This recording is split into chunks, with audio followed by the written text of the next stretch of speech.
Butun dunyoga mashhur Alibaba kompaniyasining asoschisi Jek Maning gaplari sizni o'ylashga majbur qiladi. Quyida ushbu millionerning gaplarini keltiramiz.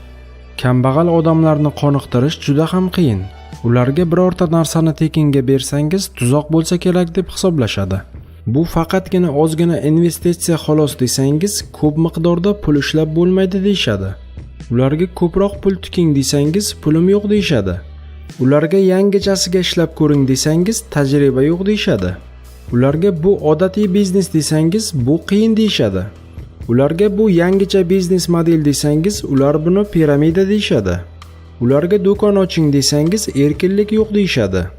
Ularga o'z biznesingizni boshlang desangiz, yangi biznes yurib ketishi uchun hech qanday kafolat yo'q deyshadi.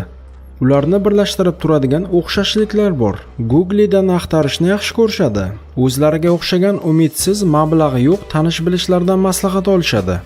Universitet professorlardan ham ko'proq o'yga cho'mishadi. Ko'zi ko'r odamchalik ham ish qilishmaydi.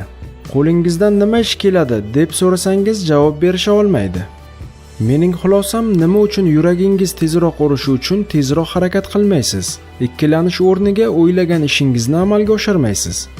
Kambag'allarning omadsizligining o'ziga xosligi shundaki, ularning umri faqat kutishda o'tadi.